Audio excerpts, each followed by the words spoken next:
Check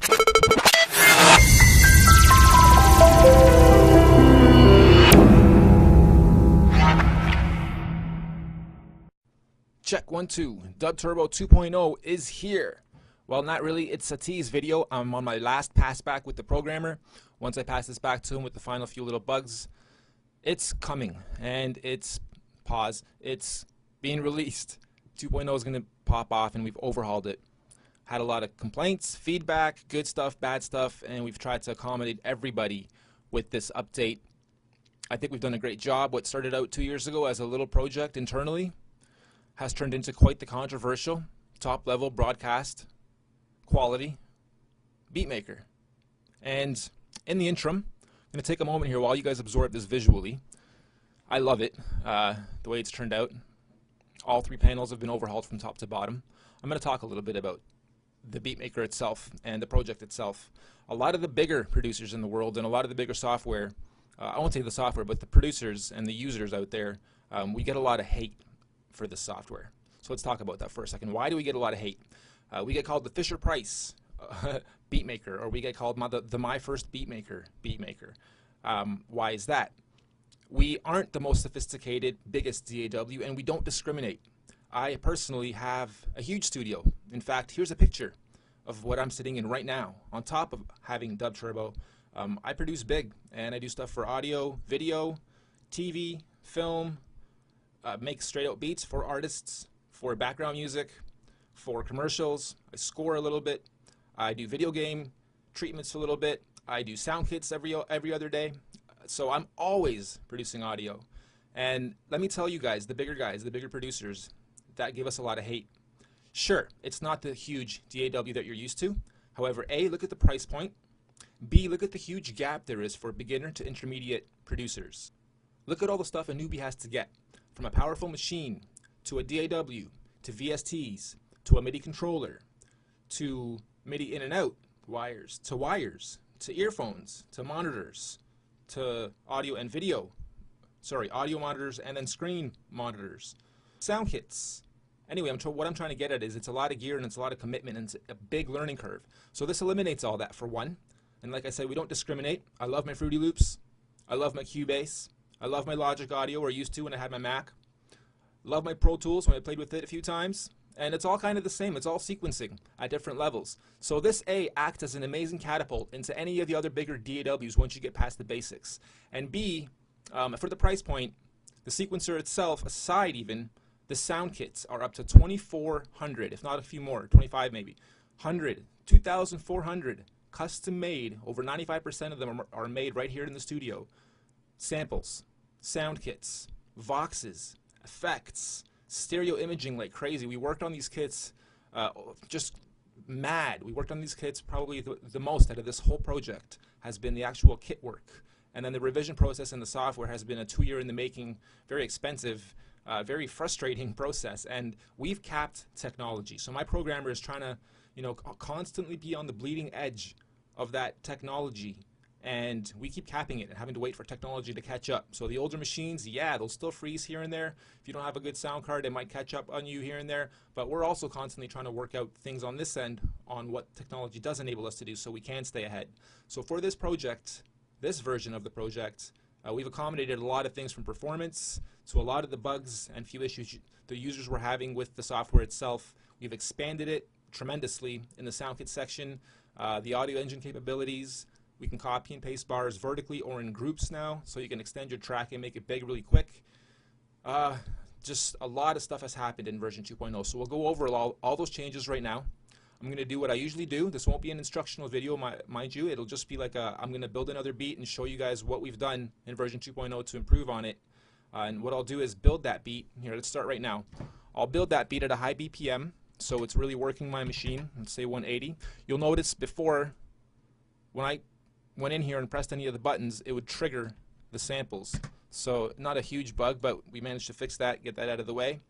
We'll change our bar count. Actually, we won't even change the bar count just yet. Not much has changed as far as new buttons. Everything's just been laid out a little bit easier for the visual eye to navigate through, and all the shortcuts are labeled right underneath all the buttons. And a few other shortcuts are available within the help section. So what are we going to do first? We're going to draw 2 bars, click, hold, and drag. You'll notice now there's a nice white outline so you know which bar you're on. And we're going to click edit. You'll notice we have a new panel designed for the drum machine as well. Turned out wicked as well. All the kits are now on the left hand side, easy to get to. And again, tons have been added of everything from instruments themselves to voxes to effects. Just went nuts on them. So I'm very, very proud of them. And I think you guys will really enjoy these, even if you pull them out of here and use them with other DAWs. And we'll do a few videos about that too, on how to import sounds into Cubase or how to bounce out tracks and import them into other DAWs to keep playing with them with a little bit more capabilities and effects and mastering and compression techniques and that kind of stuff. So, working at a tempo of 180, we'll start off with beatbox. Sure. A few things we'll take note of is the sound pads are here. And then as you're developing your beat in the sequencer, you have a reminder by actually clicking on any of these while they're highlighted. So if you're building a beat and you're like, what's number 5 again? You don't always have to go down here. You can just go 5. Oh yeah, that's my hi-hat, and it's written. So it's very easy to navigate. The volumes, we used to have a little bit of a tricky problem where it wouldn't save the volume position. So if you changed kits, it would reset the volume. Even though the volume was at half, the kit would change, and then that would go back to here, even though we have it listed here. So a lot of the stuff with the volume, even the master volume and exporting volume and whatnot has been normalized, has been controlled now, so everything should stick nice and easy. So let's go ahead. I don't really want that one. Let's choose a different one.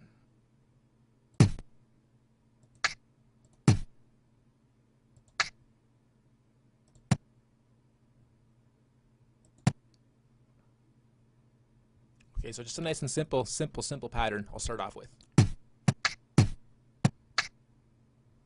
The loop, something else we finally fixed, timed right.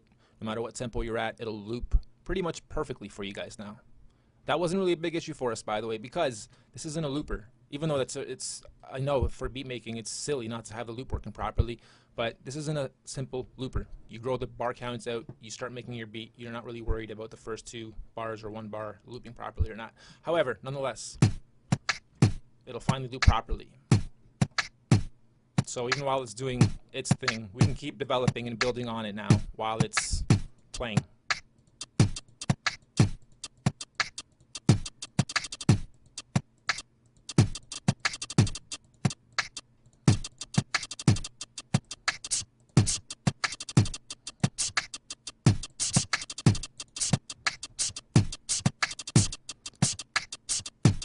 Alright, so now you'll notice the volume here.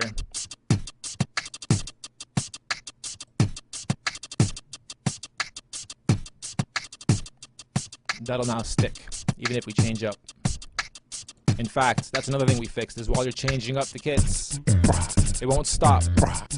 It'll keep looping on the new kit now.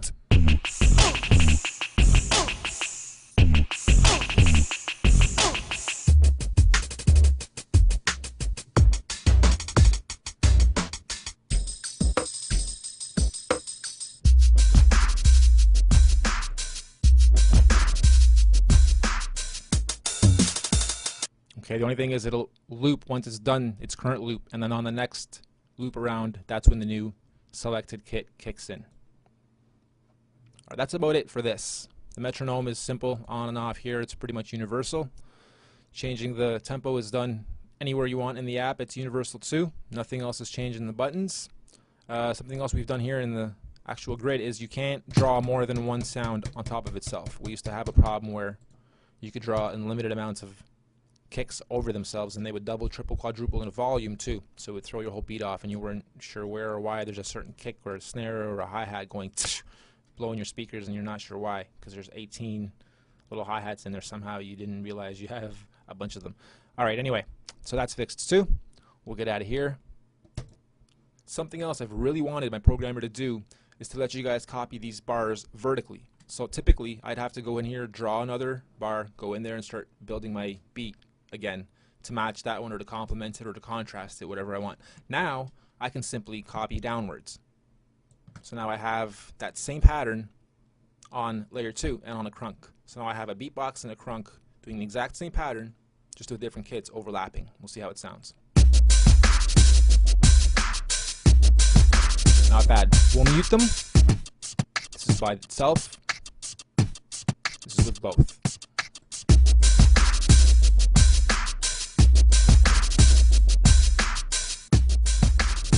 That second one's really overpowering it, so we'll bring the volume down.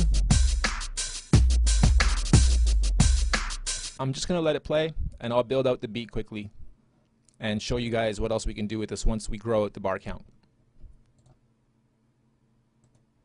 What? What's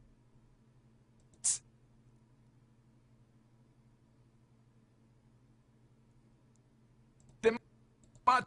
What's the matter?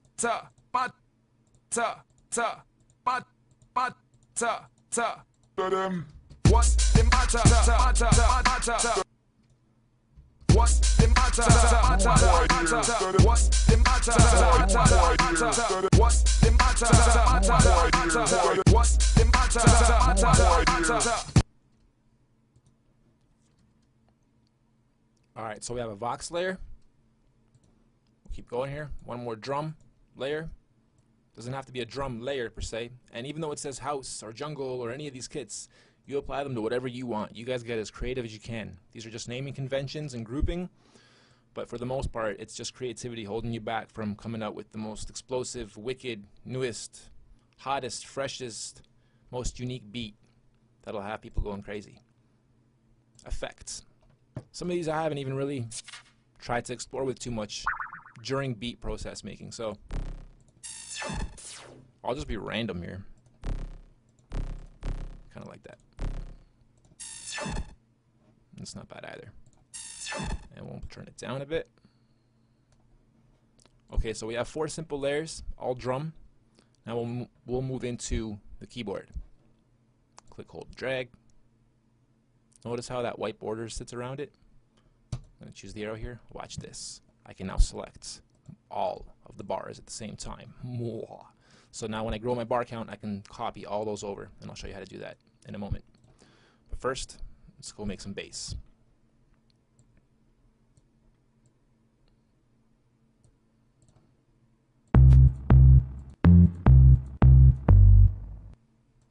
Oh yeah, all the keyboard triggers still work. For those of you new to Dub Turbo, we utilize the keyboard you type on to enable you to actually pump out the sounds and samples like.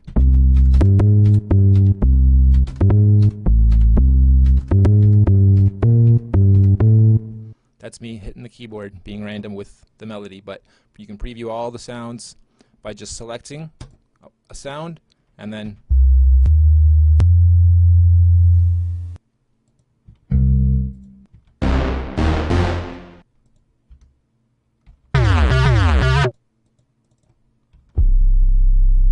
oh, I like that. Let's use that.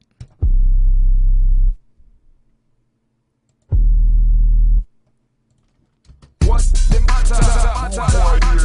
What's the matter? I know that what's the matter gets annoying, but don't worry. That's only going to be there once in a while. But for now, I'm just structuring all the layers. Okay, we got a bass. Let's throw in some horns or trumpets or something nice and deep, and then contrast it with something nice and bright and light. Nice.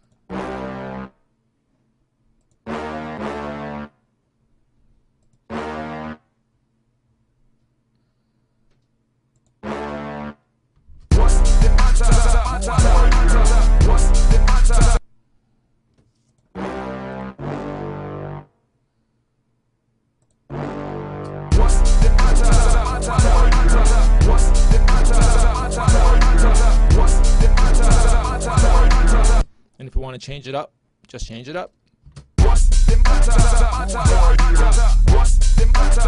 You want to do chords? Excuse me. Sure. Pop them in. If you know what you're doing with chords. If you don't, we have chord charts for you in the members area, so you can go look them up. So you can do. Might not be able to tell on certain sounds, and you can on others quite a bit, and chording doesn't work because the sound's just too affected already, so it doesn't sound good overlapping too much.